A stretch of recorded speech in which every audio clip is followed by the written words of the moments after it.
guys, welcome back. This is Lucid, and we are jumping back into our game with Ubar.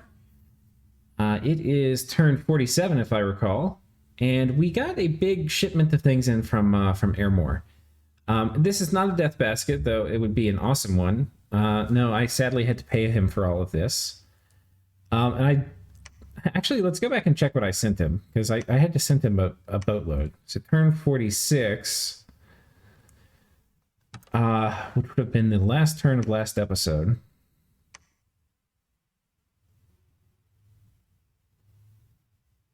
Oh, okay. The gems. Okay, things are coming to me now. I think I would have still sent it this past turn, though. Very weird. 1 second. Okay, 47. Okay, so this is actually to challenge Pangaea's Mother Oak. We're going to... It's probably a min casting.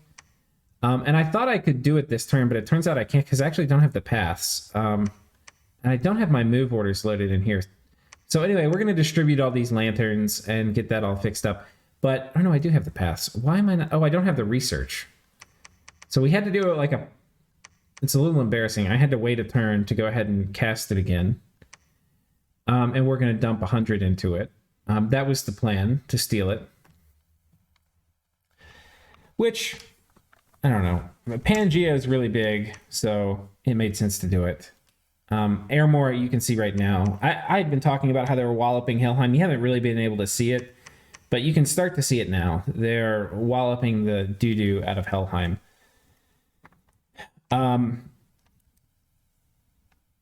This I paid for. Oh no, this okay. Now I remember why I'm not paying him. He's giving me this. The reason I have these items is so that it's so that I can do the highest path casting possible of Mother Oak. And we just figured it was better for me to cast it because he was big and scary, so it would cause less heat for him. I have a slightly higher path mage. So those were the reasons I was going to cast it.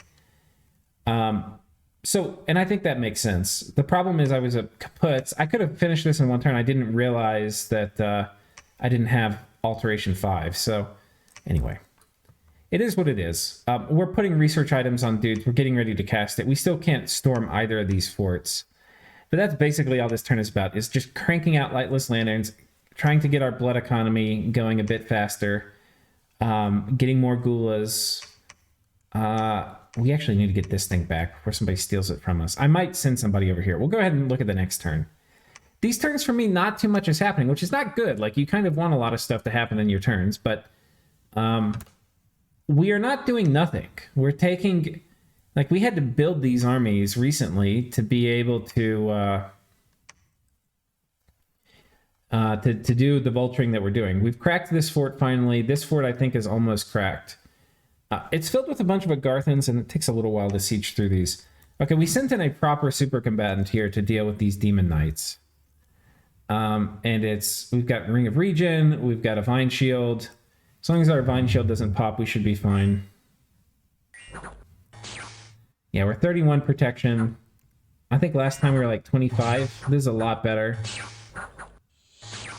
And with Vine Shield, yeah, we're rocking them. Okay, so we got that back. That's nice. We'll site search here and then come back home. We're casting Mother Oak, and I think we're putting... Yeah, we're putting 100 into it. So we were 50-50 on it.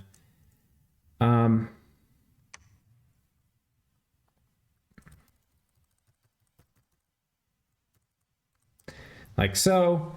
We're summoning more gulas, and we'll be storming these castles. The way we're storming it, we've just got these guys on attack rear, and we're summoning baby air elementals. Guys, it's turn 48, and I don't have Conjuration 5. Conjuration 5 is one of the research priorities, in my opinion, for Ubar. The reason I didn't go it is I wanted to get globals up, more importantly. I wanted some economy, and I knew that my way back in the game at all, like, I'm not going to be fighting one of the big players myself. Like, I'm not going to choose to. And so anyway, if shit hit the fan and I had to, like one of them attacked me, which it would have been a reasonable thing for some of them to do, they're probably not going to want to because they have to deal with like Shate and Hell. So they're probably happy to eat other players. But if they did, I probably would have to switch to Conjuration because we really need it by now. It's like shameful we don't have it.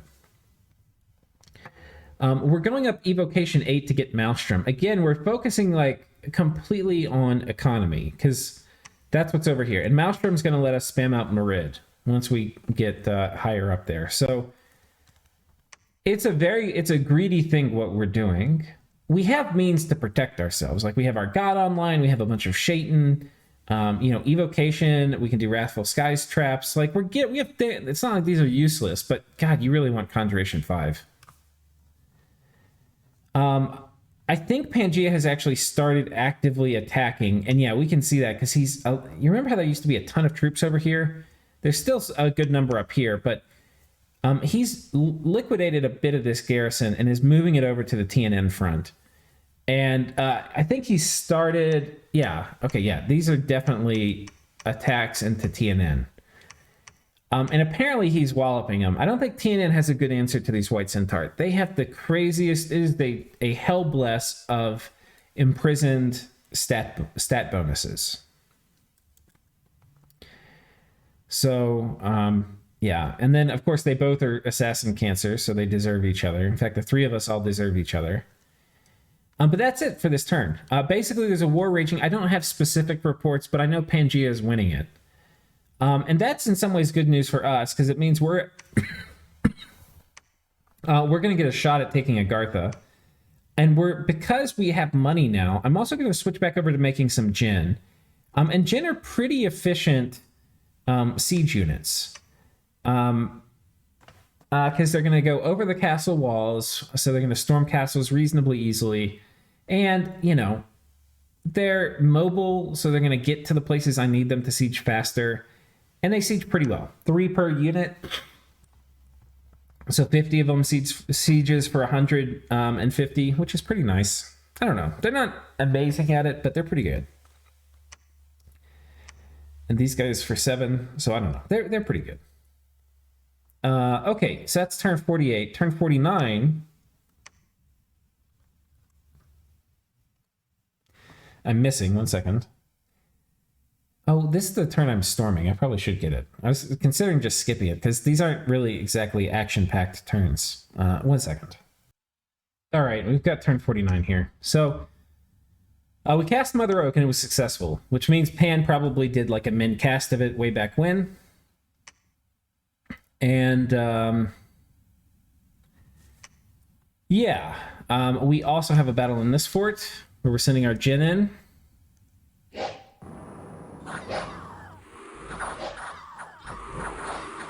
And they're pretty good at what they do. Yeah, so that's nice. So we're now part owner in 3 globals. And normally I don't do the part owner thing. I've done it before, but here we're doing it a fair amount. And the reason I'm more inclined to do it is because there's a good incentive for me to work alongside with the big players because, I don't know, like they could probably overpower the globals if they wanted to, but for them, nobody wants to fight over them. So I don't know. It just has worked out, and we stole Pan's because Pan's probably in position. Pan or Airmore are in position 1 too. I think Airmore's position 1 and Pan's position 2, but with Pan eating TNN, we can see these provinces have all changed hands again. It's looking a little bit more convincing, and oh my god, we still haven't cracked this goddamn fort. Got a wall shaker here now too. I mean, we've got 135 siege strength. This is only a 250 strength wall. You can see we really just don't have a ton of troops anymore. We spent all our money after our first wars with on other things. So we did take this fort though. And I don't have my moves. I don't know if we're going to attack Helheim or not. The writing is on the wall though that Helheim is fooked. So I think I have asked Helheim if I can exit the nap, and he has agreed. Because he has just gotten absolutely walloped by Airmore. There's also starting to be news on the little whispering winds that Kael'thasa wants to attack Airmore. But I don't think he's going to do it yet. I think he's going to wait for Pangaea. Or no, not Pangaea. Yeah, I don't know.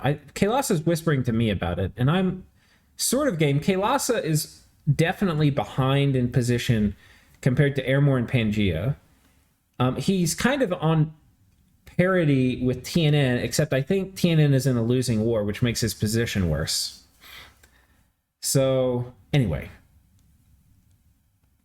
That's Whispering on the Wind. I think we're going to go make a play into taking Helheim stuff, and I think we're doing it this turn, though I'm not positive. And we're probably going to do a similar thing over here with Agartha. We need more troops, and I need these mobile troops, so I am stoked about recruiting Jin again, and I probably would like to get a bit more if I could. Just having these, they're decent in combat as long as you're not fighting stuff with, Spirit Sight, magic weapons, which sadly all the blesses are basically. Kalos is not, but anyway. Okay, what next for us? Well, I think that's it for this turn, because there's no real orders to look at, and I don't want to sit here speculating too much on what I do. Turn 50, we can see that Pangaea has decided he is not cool with anybody else having Mother Rogue, and so he overcasts us immediately. So he had a big bank built up, which is annoying, but still, it's okay, because we wasted more of his gems than he wasted of ours, so that's fine. We found another Boiling Bog. That's our second one. And then we have a Shaitan come kill the Illusionists, which are continuing to attack here, except, he fails. Let's see what happens here.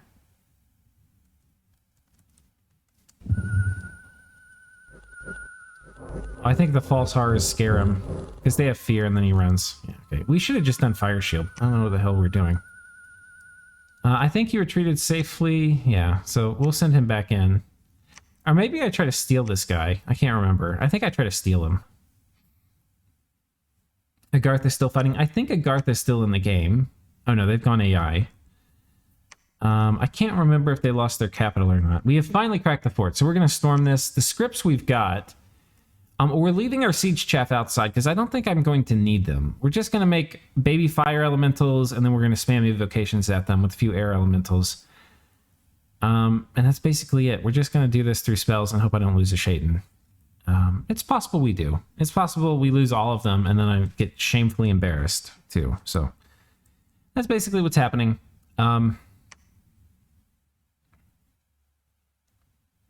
Yeah. And it does not appear we attacked this turn, though we are probably... Yeah, okay, so we finally can see Ulm's capital, owned by Helheim. We're going to go put this dude on top of it. And we're going to be getting ready to move in to attack Helheim, I think. Here's our blood hunting province. The reason we picked this, it's a high population province, which means you can blood hunt the crap out of it. And I don't know what it is, but it has some horrible unrest site here. I've not gotten any income from it all game, so we're just going to blood hunt it to the ground. So that is what we're doing over there. And we'll be storming this fort. We'll go ahead and check out that battle.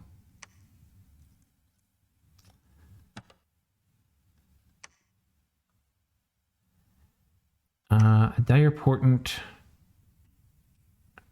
Which one is this? I think that was Stellar Focus going up. Is that right? Yeah. This is Sakane putting up Stellar Focus. We tried to corrupt this dude. It didn't work. We send this dude in behind him. There's no leader, so he just clears them all out. And we've got a battle here between Pangaea. This is the first battle we've seen between Tirnanog and Pangaea. If we can call it a battle. It's a Harpy versus a Barbarian. Yoink. And then Agartha has gone AI, so they're not actually at peace with us.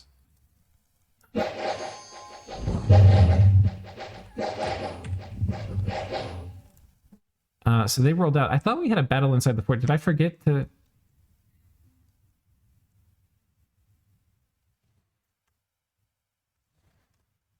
Oh. Is this 52? Did I miss 51? I might have put the wrong thing in the wrong folder. Hang tight, guys.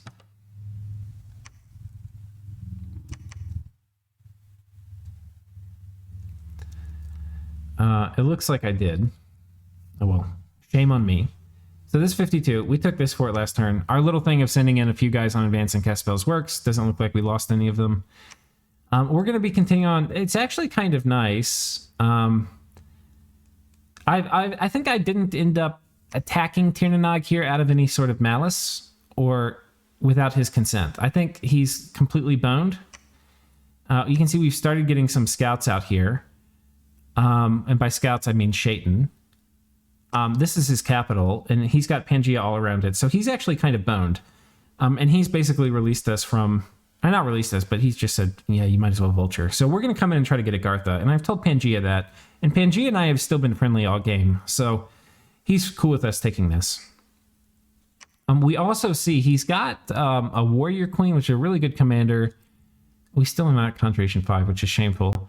And he's making green lions, which is it would be cool if we picked up a firewater crosspath. So anyway, we're going to corrupt here and see if we can get some cool goodies. This isn't really our best assassin gear. We're just scripted to make elementals. Be nice if we could do incinerate, but I guess this guy could with the fire gems. You need a fire gem if you're only fire 2.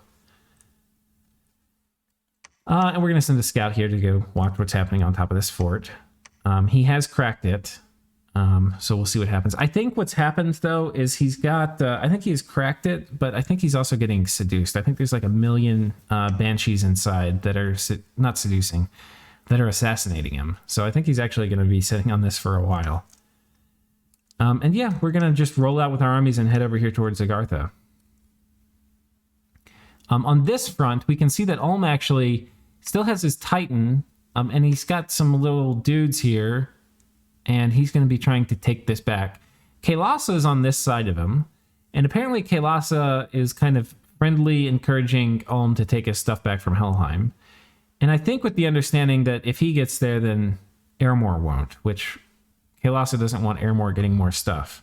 And I think this is an Ulmish fort, if I recall. So Airmore not going in for the death blow of finishing off the 3-province Ulm, which is strange to me. If I had this army, I would totally go finish off Ulm. Could be there's a lot of Ulmish mages here, and Ulmish, like Ulm's Pretender. And without a lot of mage support, it will be difficult to kill Ulm's Pretender, especially when he's in friendly dominion. So we'll see. We're moving basically these Jin over here. We're probably going to make a play for this. And that's basically it for this turn. Let's go ahead and go to the next one, turn 53. And that will probably be it for this episode. We're getting to 20 minutes, which is so funny how these little turns go so much faster than like when we're a single turn and when it's complicated.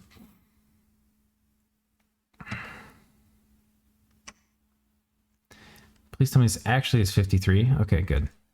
We had that turn mix up before. Oh my god.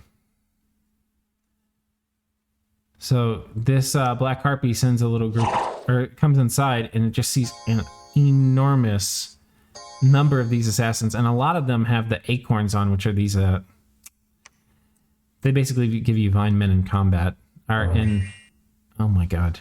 Summon Storm Power. That would be horrible to siege through. Like, imagine hundreds of Thunderbolts coming down here, or Thunderstrikes. Ugh. No, thank you. We move in successfully over here. We take this out. And here, this actually is really important. Sadly, the Warrior Queen is a hero, and you can seduce heroes. I think she has really high morale, though. 16. So yeah, we would have loved to get her. That would have been fantastic. And she's got these green lions here. But apparently fire elementals... Enough fire elementals will kill green lion. Oh wait, do they though? Not really. Oh, we did incinerate. Okay, and these guys disappear. And Smokeless Flame blows them up. Very nice. So Incinerate actually kind of the best assassin spell for these guys. I think throughout the game, I'm way farther in the game. I think I've overused elementals. But we have stolen 2 Banshees. And let's go to where they are. They've flown them back to the capital. And these are empowered Banshees. If you look at them, they're both fire randoms. And if we look at TNN, they do not get fire as one of their paths. So he has empowered them in fire, and I've basically gotten a free, 100 fire gems. So these are super nice. Fire water, like I was saying, a very good cross path. You can do, rune smashers, which is not great for us, but it's nice to have the option. And then you can do manifest vitriol, which gives you those green lines, which you can see were pretty unit. The only way we won that battle actually was through sniping the commander with Incinerate. So anyway, that was a very nice haul. And I think we're actually going to start seducing. I've talked with Pangaea, and I want these assassins that are in here, and we're going to start sending a boatload of corruptors in here. And if Pangaea doesn't have any units in the army, we'll be able to seduce past his army and into the fort, because we have wall climbing and things like that. So it's kind of cool, actually. He may even be able to have commanders. I think it'll prioritize seducing stuff inside the fort.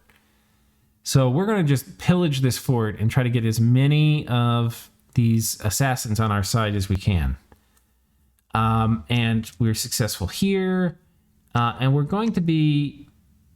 I think I've asked Pangaea if I can take this. I don't know if he's going to give it to me now, but we're going to be looking to move on top of this fort and take this. All this stuff. We want all of that.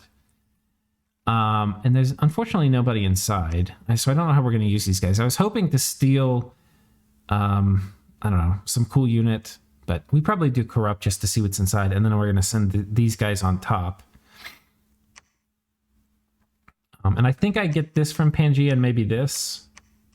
It's part of a negotiation or something like that.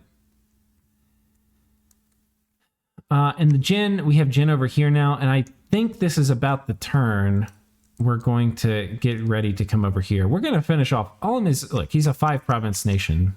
It's turn 53. It's cute that he's going to take back his capital. But if we're going to try to get our feet back in the game, which we're going to try to do, we're playing... Win is a strong word, but we're trying to be relevant. So if we're going to continue being relevant and play as hard as we can, we're going to need to take some stuff. And as cute as it is with Ulm over here with his pretender god and, presumably an army later, we're going to take this from him at some point. We need this capital more than he does. And it's actually a kindness to put somebody out of their misery this late in the game. Except this player's got really good attitude and positive mental attitude, so he's very chipper about defending himself. Anyway, we got a bone armor. This actually, I think we got this from an event. I don't think I built it, but it gives you soul vortex. It's actually pretty good on Gen. But yeah, we're going to keep moving out. You can see, guys, our situation's improving. Province graph is going up. I mean, it would be still really depressing if you compared us to any of the major powers, but important thing is we're getting better. Income's going up. We're potentially set up to get 2 forts out of this. I mean, 2 capitals out of this. We could potentially get Agartha and we could potentially get Ulm if things go well. Research-wise, we're closing out in Evocation 8. So in 2 turns, I'm going to need to have my... a caster underwater ready to cast it. And I don't remember how we're doing that. I think it's going to be... I think Kathy is going to cast it. So I think we are about ready to send her underwater. I've got this guy here to build a lab. We don't have my turn orders in for this turn, but he's going to be building a lab here, either this turn or next. And we'll put water breathing something or another on her. I think I have one in my inventory right now. I think she's going to this turn make the sea robe or whatever you call it, like this thing. And the next turn we'll use that, put it on her, send her underwater, and she'll cast Maelstrom. So that is the plan. I know these... we're trying to get through the kind of boring stuff kind of quickly. But the problem is, if I do that, we're going to get caught up to where I am in the game, and I'll then have to kind of probably put the series on pause again for a bit while the game finishes playing out. But yeah, that's basically it. So I will see you all in the next episode. Cheers.